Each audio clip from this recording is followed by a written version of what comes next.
Hey everybody, it's Bina007 back again with the next book in our Agatha Christie reread. And this time it's The Man in the Brown Suit, written in 1924, which is a really wonderful but also anachronistic for us thriller set largely in South Africa, in a South Africa that is very firmly in its colonial heyday.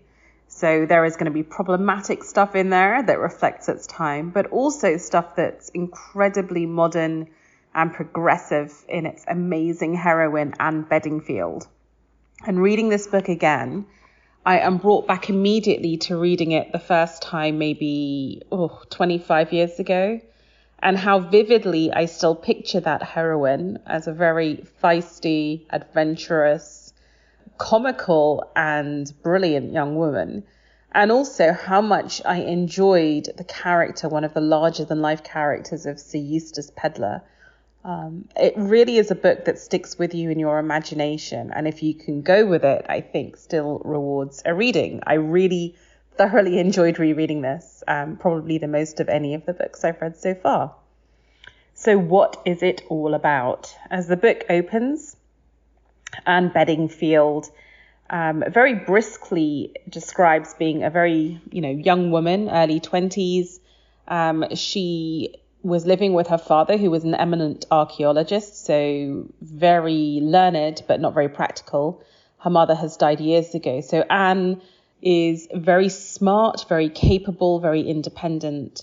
And we meet her when her father has died, and all she has left once everything is settled is just under £100. And a little bit like Tuppence from the Tommy and Tuppence novel, and a little bit like the character in The Mysterious Affair at Styles, Anne is a post-World War I child, so she has worked during the war, and she is a modern young woman, capital M, capital Y, capital W, and she knows she doesn't want to be pitied. She knows she doesn't want to be a suburban housewife, and indeed, after her father's death, when she has no one in the world, she's taken in by the family solicitor, and she's quite dismissive of the rich housewives that she is invited to hang out with, and knows that she wants more. She also reads lots of fictional, metafictional books called The Perils of Pamela, and she really pokes fun at herself and her sort of adventure story obsession and making everything into an adventure. So this book is at once an absolutely rip-roaring, wonderful thriller adventure, but also knows it's kind of slightly silly. And I think that's why it survives. It survives the aging process. So Anne is at a tube station one day and happens to see a man kind of either being pushed or falling onto a tube track and being killed. / murdered, and disappearing away from that body is a man in a brown suit that smells of mothballs, and he drops a cryptic note as he leaves with apparently a date on it and the word Kilmorden Castle. And Anne decides to follow this adventure to try and figure out what the Kilmorden Castle is. She does at least at first try and give that evidence to the police, who dismiss her out of hand as just a silly little girl. So then, rather bravely and rather entrepreneurially, she goes and finds the editor of a tabloid newspaper, so the equivalent of the New York Post, and says, "Look, put me on your payroll. I'm an investigative reporter. I have this one clue that the police didn't want, and I'm going to follow it on." And the editor of the paper, Lord Naseby, who I guess is a version of Lord Beaverbrook, who owned tabloid newspapers at the time, says, "Fine, you go find, hunt down your story and we'll put you in our newspaper." So off she goes, this newly orphaned girl, and she discovers that the Kilmorden Castle is actually a cruise ship that's sailing from London to South Africa. She spends all of her inheritance on a first-class ticket, and off she goes to try and see what is going to happen on this ship on the night in question. And she meets the following characters. She meets the Reverend Chichester, sort of a British cleric. She meets Sir Eustace Pedler, MP, Member of Parliament, very august figure who is being sent down to South Africa to observe the conditions on the Rand. and she meets his secretaries, Guy Paget, who seems very suspicious and wary. So Eustace also has a second secretary called Harry Rayburn, who seems to be seasick and spends most of his time in the room. And she also meets the wonderful Suzanne Blair, who is a very rich American lady who is also traveling to South Africa and who befriends Anne and is a rather wonderful character. And she also meets the incredibly handsome Colonel Race, who we are going to meet also in Death on the Nile and a number of the other famous Christie books, who is kind of the image of a dreamy, a dreamy Secret Service agent. He's older than Anne, in his 40s. And I think this is the image that Agatha Christie and her ilk would have had of what a dreamy older man would be, kind of like a sort of dashing James Bond style figure. So the boat is full of really fascinating figures. I should also mention that before they board the boat, a woman has been murdered in a country house where the man in the brown suit has also been seen and observed. So there is a national hunt going on for this man in the brown suit. And the house in which that woman was killed happened to be owned by Sir Eustace Pedler. So you kind of have a murder mystery, although this is more of a thriller. Who killed the woman? Who killed the man on the tube? And who is the man on the brown suit? But you also have kind of a closed house mystery, when you have people all stuck in a country house or all on a boat, as in Death on the Nile, because they are all on a boat going to South Africa for pretty much half of the novel, I would say. And you meet these same characters again and again once they reach Africa too. And essentially, this is Anne trying to figure out what's happening and what's going on and getting into scrapes, being kidnapped, having to escape. There are guns hidden in stockings and all sorts of stuff. It really is, if you love James Bond novels and that sort of thing, there's something of that kind of dated colonial thriller, if that's a word I can use, to this book. So without ruining any of the plot points, I really think it is fun. And as with all of these early Agatha Christie's, I think in my paperback edition, it's 310 pages. It's a very quick and fun read. It was published in 1924. It was badly received because it was not a Poirot book. And people by then wanted murder mystery and Hercule Poirot. So it didn't actually do very well. But it was serialized in a newspaper. And that was really the first proper money that Agatha Christie earned. She was still on this really awful early book deal with Bodley Head. So she wasn't earning much from her novels, but she was from the serializations. And this is still, I think, Agatha Christie experimenting with form and style. She hasn't settled on the fact that she's going to be a pure murder mystery writer. And in fact, she never really was.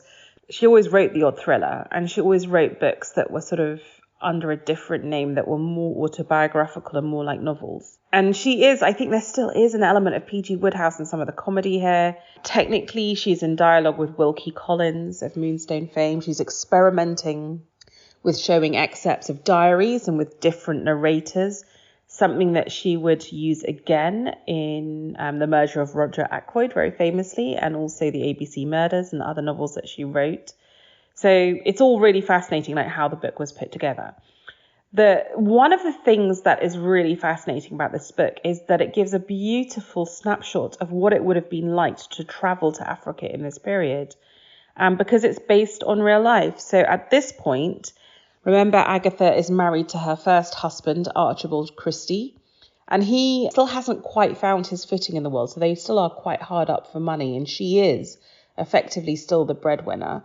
And they're still in the heyday of their marriage, which was founded, as we know, on the fact that he's incredibly dashing, she's very pretty, and there's clearly a strong sexual chemistry there.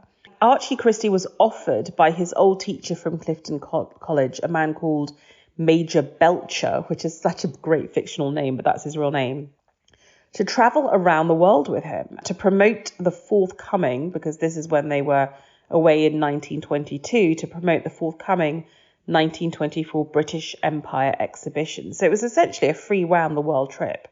And in order to partake of this trip, Agatha and Archibald Christie left their daughter, their very young daughter, at home with the nanny, which I guess must have been par for the times for a certain type and a certain class of English couple. Major Belcher is the one who said to Agatha Christie, I think you should write a murder mystery with someone like me as a character. So Sir Eustace Pedler takes some of Major Belcher's characteristics, and he had a house called Mill House, and he said to her, I want you to set a murder here. So the woman who gets killed in the country house, that is based on Major Belcher's house in Marlow. So they travel around the world and they evidently have an amazing time. You can read about it in Agatha Christie's diaries. And I think for those of us who are used to pictures of her as the old, rather plump, middle-aged to old woman with her hair set in curls, you forget that she was young and vital. There's a beautiful description of her arriving for the first time in South Africa and seeing Table Mountain and having her breath quite taken away by the landscape, which I think is just so true to life and so beautifully written about how it feels the first time you see the vast, impressive landscapes of, well, for me, Africa also, but for wherever you are lucky enough to travel and get your breath taken away by nature and the grandeur of vistas. There's lots of incredible detail. Like, it's really funny that her supposedly spunky, adventurous Anne Beddingfield heroine, she gets on this boat and then just basically is seasick for 4 days and doesn't leave the cabin. So she's very honest about what it is to travel in that period. And you also get lots of lovely detail. At one point, the heroine and her friend Suzanne Blair buy lots of carved wooden animals from people by the side of the railway who seem to just sort of mysteriously appear whenever the train stops, which is very true to life even now. Then you can find a picture of Agatha Christie buying those same wooden giraffes. She's put lots of detail in there. The most fun bit, and I urge you to seek this out through Google, is there's a wonderful picture of Agatha Christie surfing for the first time when she visited Hawaii. And she has a little story of Anne Beddingfield trying to surf as well. And it's so incongruous with the image that I think a lot of people have of Agatha Christie as very stuffy and British and English country murders. And this is so cosmopolitan and so fascinating. It's also fascinating, for those of you who know the story of Agatha Christie, that she evidently knows quite a lot about archaeology, even here in 1922, when we know that she went on to marry an archaeologist as her second husband. So evidently the fascination was there from the start. Anyway, so she goes on this amazing around the world trip. She comes back with lots of local colour, writes The Man in the Brown Suit. When they come back, she makes a lot of money on the serialization. She buys her first car. And later in life, she says that buying that very humble little grey Morris Cowley car was one of the two most exciting incidents in her life, because it gave her such freedom to hurl around London and see interesting things. So the other second most interesting thing in her life was going to Buckingham Palace and dining with the Queen. So there you go, buying your first car, then as now, very liberating and exciting. When they come back from the holiday, which I really feel was the sort of high point of that marriage, they move to Sunningdale, which is a sort of suburb west of London. And then, as now, is very much stockbroker belt, so where sort of rich city types might live. Her husband did get a job in the city, and then sort of at weekends would play golf at the local golf club, and evidently started having affairs. And that's when the marriage started to go really badly wrong, because Agatha Christie was really stultified and frustrated by suburban housewifery. And she knew her husband was drifting apart from her because he was evidently very happy in that surrounding. And if you read The Man in the Brown Suit and you read this sort of idealized vision of what Agatha Christie thought an admirable young woman was, going out into the world and living her best life, then compare it to the life that Agatha Christie was really living, you can see why a crisis was in the brewing. If you want to watch a film of this is unusual. Like a lot of the Agatha Christie films that haven't been made again and again and again into TV shows are the thrillers, because they're not a Poirot or a Miss Marple or one of those famous sort of series of novels.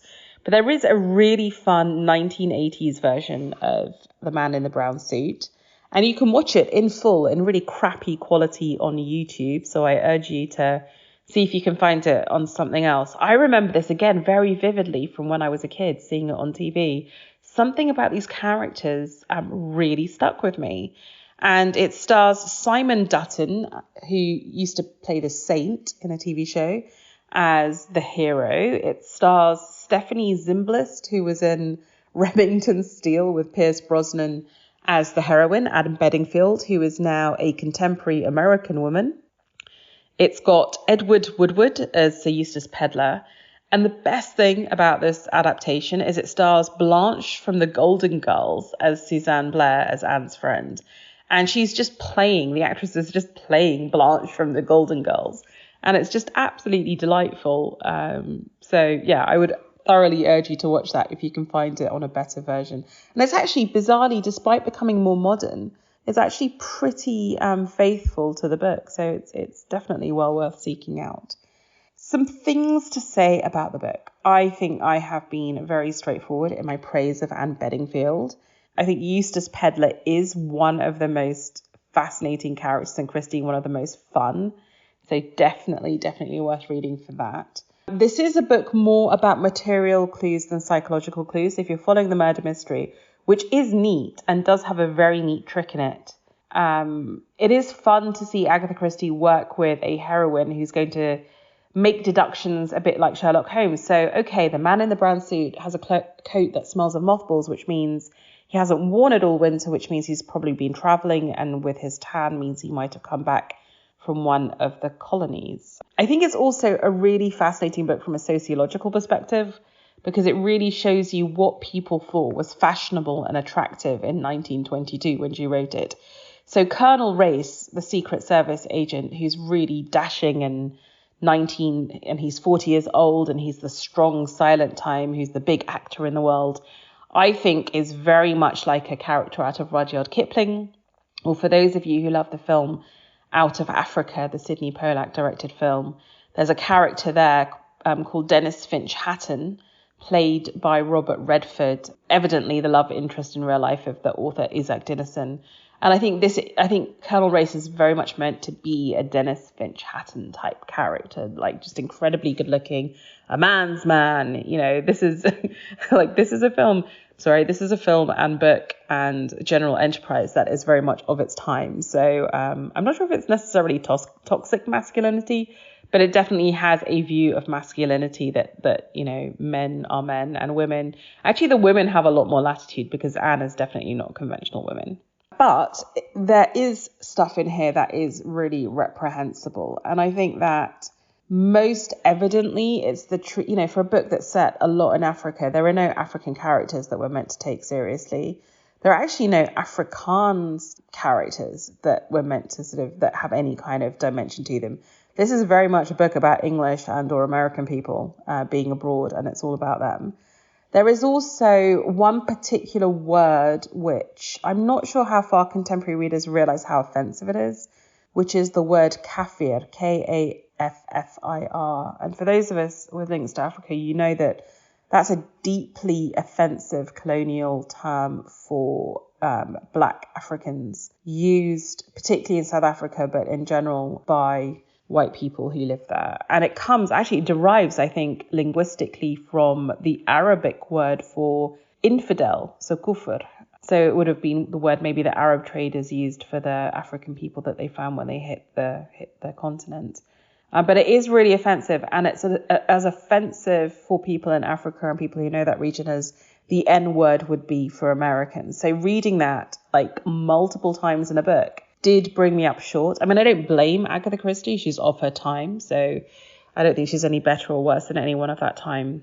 But it is pretty noticeable that it's there. And just in general, where there are descriptions of the people who occupy the lands, it is using, you know, quite derogatory tropes. So they are simplistic, they are innocent at best, basic at worst in their intellect. It's very reductive, and it's very at times orientalist. So in her descriptions of love affairs and sexual attraction, so this is a book all about sexual attraction, right?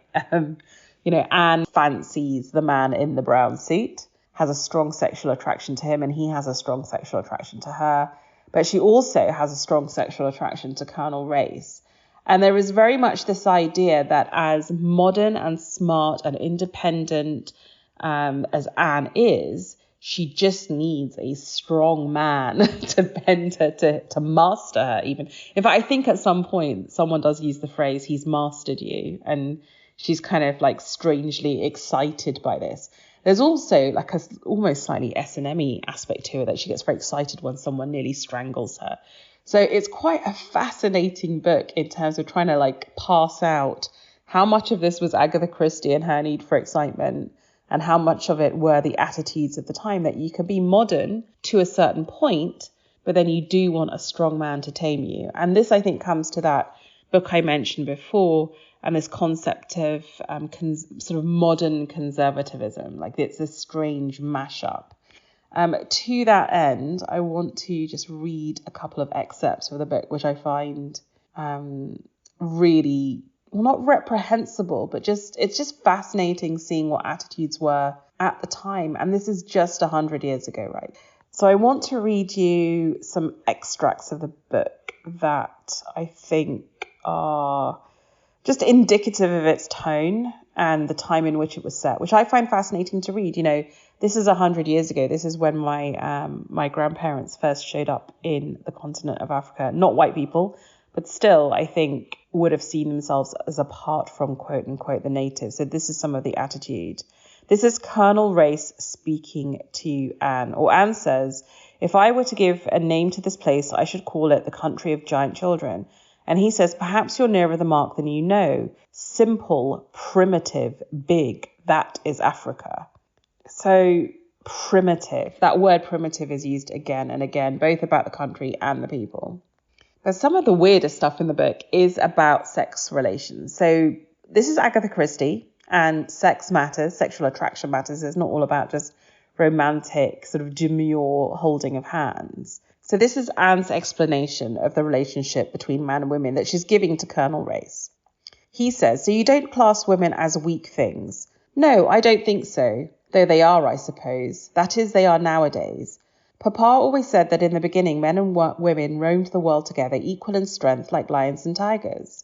They were nomadic, you see. It wasn't till they settled down in communities and women did one kind of thing and men another that women got weak. And of course, underneath, one is still the same. One feels the same, I mean. And that is why women worship physical strength in men.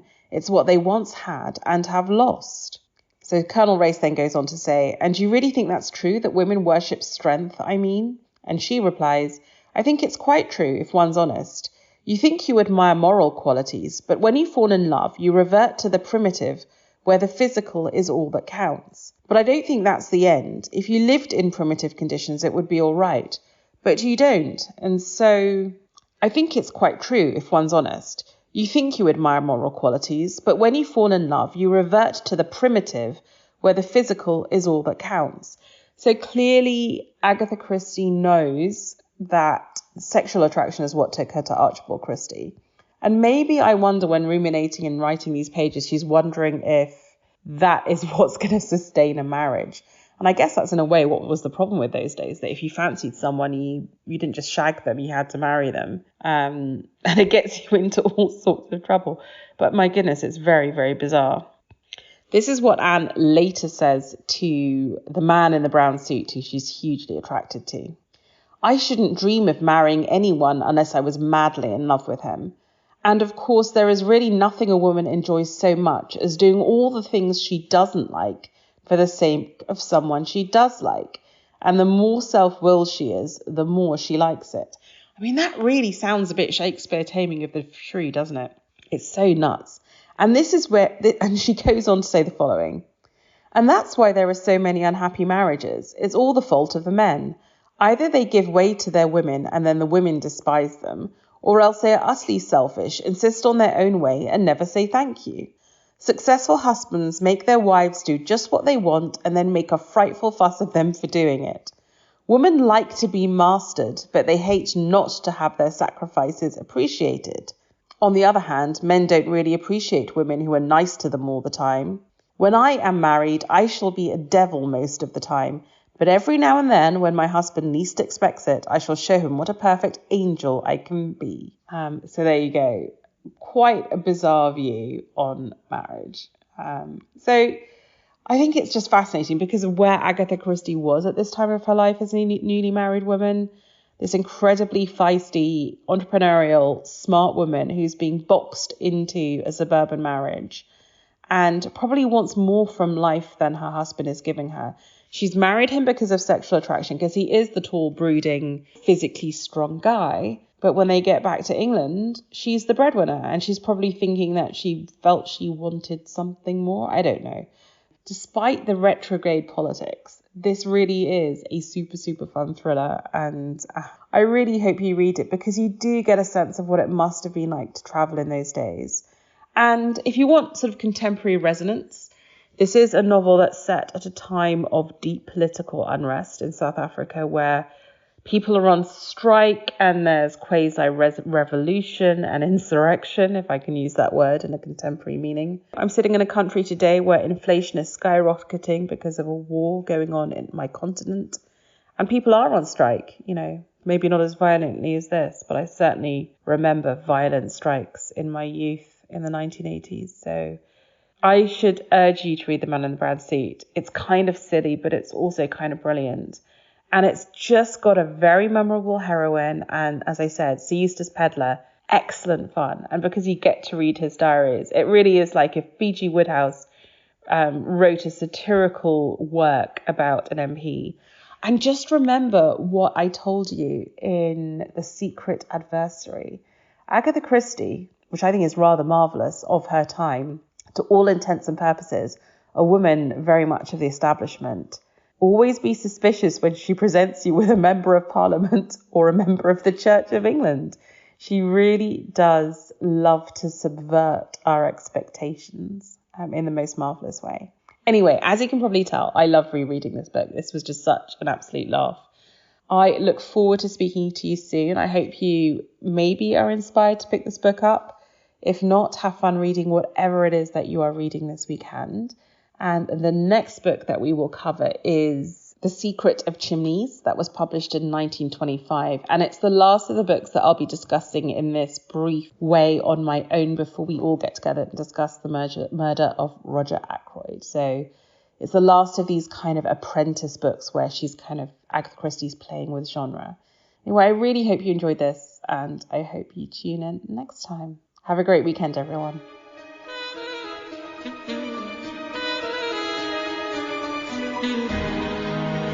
Thank you.